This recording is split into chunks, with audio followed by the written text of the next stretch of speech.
Look, expensive guns are not automatically better. A $1,200 gun can cost $300 to make, and that extra money is often funding brand machinery, not better quality. So today we are doing a countdown.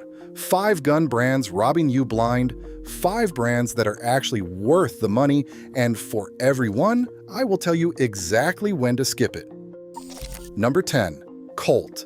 Colt still sells one of the most expensive stories in the gun world. Not always the best built product, not always the best finished product, but one of the strongest stories. The pony logo still carries a retail premium that often has very little to do with the actual landed cost of the gun in your hand. This is the heritage markup lane, the I want the name lane. The problem is simple. Legacy is not a measurable feature. It is a feeling. Take modern production 1911 pistols. A Colt can retail in a band that assumes refinement, but the underlying reality is still standard manufacturing, standard materials, standard production methods, often standard small parts. You are not automatically getting cleaner fit. You are not automatically getting tighter tolerances. You are paying for a story you already know. Skip Colt. If your goal is pure value per dollar, skip it if you think the logo is a substitute for quality control, and skip it if you are a practical buyer who would rather put the spread into ammo, magazines, and training. Colt makes sense when you specifically want Colt. That is not the same thing as honest pricing. Number 9. Kimber. Kimber is one of the cleanest examples of lifestyle marketing outrunning technical credibility. For years, Kimber sold a premium image to buyers who wanted a 1911 that looked serious at the counter and felt upscale in the hand. The problem is that presentation does not erase manufacturing shortcuts. Kimber has carried long-running debates about consistency, reliability variance across eras, and a parts strategy that often does not match retail confidence. This is not the Colt problem. This is not nostalgia. This is showroom tax, display case tax, brochure tax.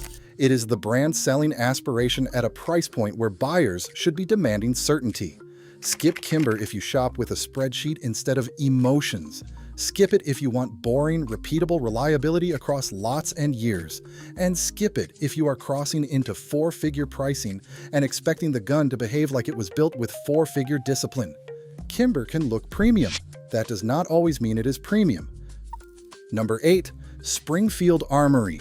Springfield is complicated because they sell products that can be genuinely solid, but the markup game still shows up hard in the branding, especially when imported manufacturing and heavy marketing get wrapped in a presentation that feels more domestic and more premium than the economics suggest.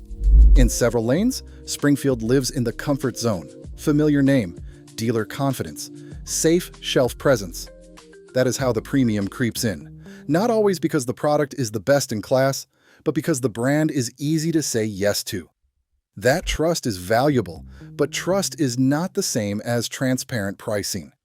And in categories where other brands deliver similar function for less money, Springfield can turn into a quiet logo tax purchase. Skip Springfield if you are buying only because it feels prestigious. Skip it if you are paying for an American aura while the math says otherwise. And skip it if you want maximum measurable value instead of a brand that is simply good enough at a premium adjacent price. Number 7. Sig Sauer. Sig absolutely can make excellent products, but excellence does not cancel markup. Sig is one of the strongest examples of a company converting reputation, military aura, modular buzzwords, and naming layers into very healthy retail margins.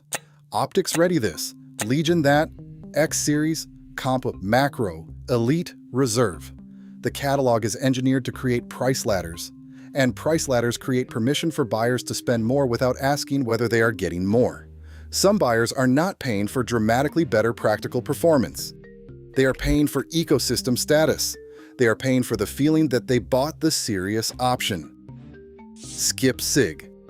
If your budget is tight and you still need training, skip it if you confuse premium branding with premium necessity, and skip it if you are the kind of owner who will never use the upscale ecosystem you are paying for. Sig can be great, but Sig is rarely the cheapest way to be competent. Number 6. FN. FN sells institutional credibility better than almost anyone. Military contracts, cold professional branding, serious aura. That image supports retail prices that routinely sit above what many normal shooters actually need to pay. This is not junk pricing, it is prestige pricing. FN makes the buyer feel like they are accessing duty-grade seriousness. But for the average owner, range work, home defense, normal training, the practical difference can be smaller than the price spread suggests. A lot of FN buyers are not purchasing extra value. They are purchasing institutional halo. Institutional halo is expensive. Skip FN if you are stretching the budget just to own the badge. Skip it if you cannot actually exploit the performance delta. And skip it if the FN price means you are cutting your ammo and training in half. If the gun costs you reps, the gun costs you capability. That brings us to the other side of the list. The brands where the pricing is not perfect, but the value is honest, where your money actually turns into function. Number 5. Smith Wesson. Smith Wesson is not a romance brand. It is a working brand.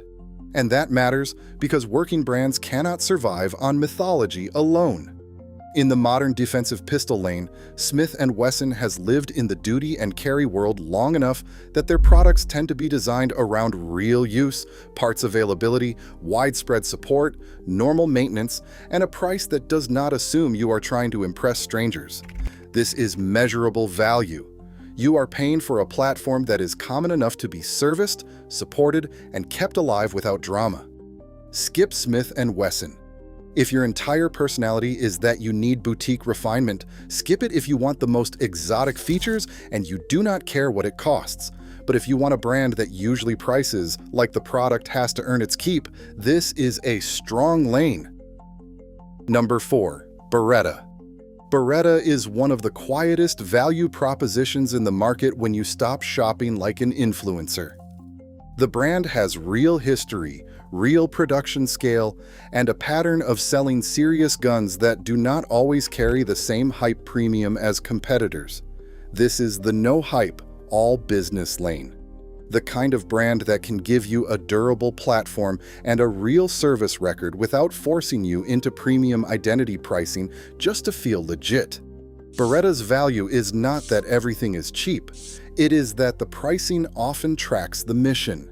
You can point at what you paid for and see what you got. Skip Beretta if you demand the biggest aftermarket universe on Earth. Skip it if you want every part to be a Lego piece. But if you want a brand that often delivers real build for the money without drowning you in lifestyle markup, Beretta stays underrated. Number 3. CZ.